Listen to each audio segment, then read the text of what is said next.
সামনে তো সরস্বতী পুজো, এবার সরস্বতী পুজো নিয়ে আমি কিছু শুনবো। আচ্ছা, আমার জেঠুই বলবে সরস্বতী পুজো নিয়ে, কারণ আমি তো আমার জন্মের আগে এই পুজো, তো তখনকার পুজো কেমন হতো সেটা আমাদের জেঠু আমাকে বলবে। তো বলো তুমি, তখনকার পুজো, সরস্বতী পুজো কেমন হতো গ্রামেতে? গ্রামেতে শুনুন, ব্যাপারটা হচ্ছে তখন আমাদের পাড়ার মধ্যে পাড়ার বাড়ি আর প্রথম পুজো হতো বাসুচন্দার নিয়েছিল, বাসুচন্দার আর বংশী দলু আর কান্ত কান্ত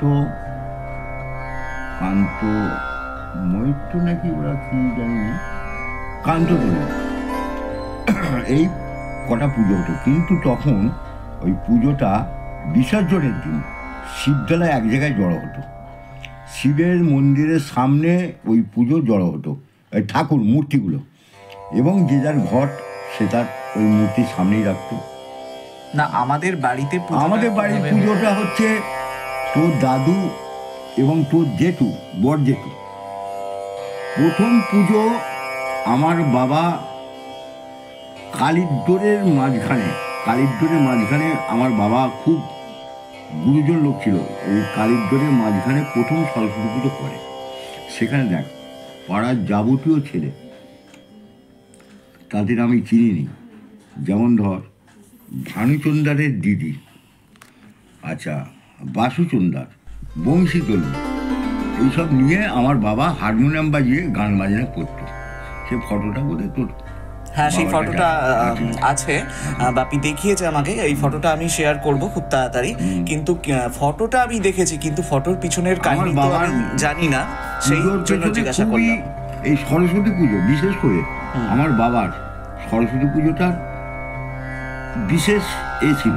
তারপরে তোর বড় জেঠু, আমাদের তখন এই বাইরের সদরটার পাশে একটা মাটির ঘর ছিল, ওই মাটির ঘরেতে পুজোটা আনতো বড় জেঠু। তারপর মেজ জেঠু বড় হলো, মেজ জেঠু বড় জেঠু ওই দুজনে মিলেই পুজোটা আনতো। তারপর আমরা আস্তে আস্তে বড় হলো, ওই তখন ঠাকুর আনতে যেতুম ওই থলে বাজারে, শম্ভুপাল নয়, থলে বাজার থেকে যে কোনো ঠাকুর পছন্দ হতো নিয়ে চলে আসতাম। তারপরে লাস্টে শম্ভুপাল।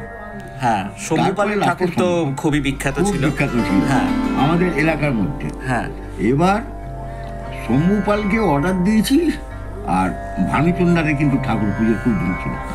ভানুচন্দার ও সরস্বতী পুজো, ওই যে পল্লেদের বাড়িতে কান্তধারার বাড়ি আর বাবুদের পাঁচি, ওই গলিটার ভেতরেও পুজো করতো।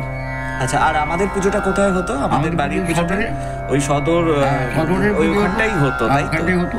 আচ্ছা, তারপরে আমার তো জ্ঞান হওয়াকালীন আমি ওই পুজোটা দেখছি, আর বিগত আমার তো এটা 23তম এই বাড়িতে পুজো হবে, তো 23 বছর ধরে আমি এখানে করছি গ্রামে। তখন ওই পুজোটা বাবা বললো যে এখানে করবে, ওখানে যাওয়াটা পসিবল হচ্ছে না, তো 23 বছর ধরে আমি এখানেই পুজোটা করছি। তো তারপর থেকে এখানেই পুজোটা হচ্ছে আর কি। তো এই 23 বছর আগেকার যে ঘটনা, তো সেখানে এই সরস্বতী পুজোটা যেভাবে হতো আর কি, সেটাই আমি জানতে চাইছি। বিশাল জাঁকজমক। আচ্ছা আচ্ছা। আর 23 বছর কেন? 23 বছর এখানে হচ্ছে, 23 বছর তুলে এখানে করছিস, কিন্তু তার আগে আমি একটা পুজো নিয়ে এসেছিলাম সরস্বতী ঠাকুর অর্ডার দিয়ে, সম্পাল করে নিয়েছিল। দু সাইডে দুটো সখী ছিল, শাঁখ বাজা ছিল তারা, আর আমি কিন্তু দমদমে একটা আদলে দেখে ঠাকুরটা, সেই ঠাকুরটা আমি নিয়ে এসেছিলাম। তা মোটামুটি খারাপ হয়নি। তা তুমি কি পুজোটা করেছিলে? তারপর করেছিলে? তারপরে আচ্ছা, মানে যে বছর আমরা গিয়েছিলাম না, তাই তো? আচ্ছা, তারপর তো আমরা অনেক ছোটবেলায় ধরো ওখানে পুজো বরাবর যেতাম, দেখতাম, তারপর বললো যে এখানে পুজো করতে, তারপর এখানেই পুজোটা আর কি হলো আর কি। তো তারপর থেকে আজ পর্যন্ত এখানেই পুজোটা হয়ে আসছে।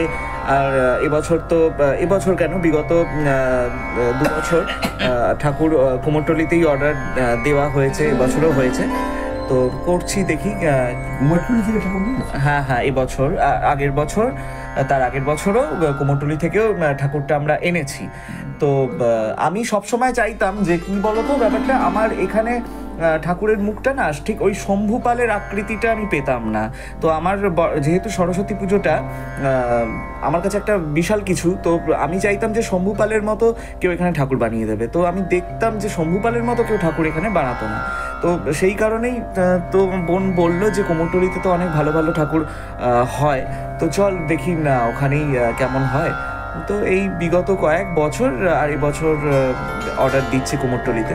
তার আগে তো এখান থেকে যেরকম পারতাম সেখানে সেরকমই পুজো করতাম আর কি। তো যাই হোক, এই ছিল সরস্বতী পুজোর আমার কিছু তথ্য, আমি জেঠুর মুখে সবই শুনলাম। তো এটাই আজকের মতো।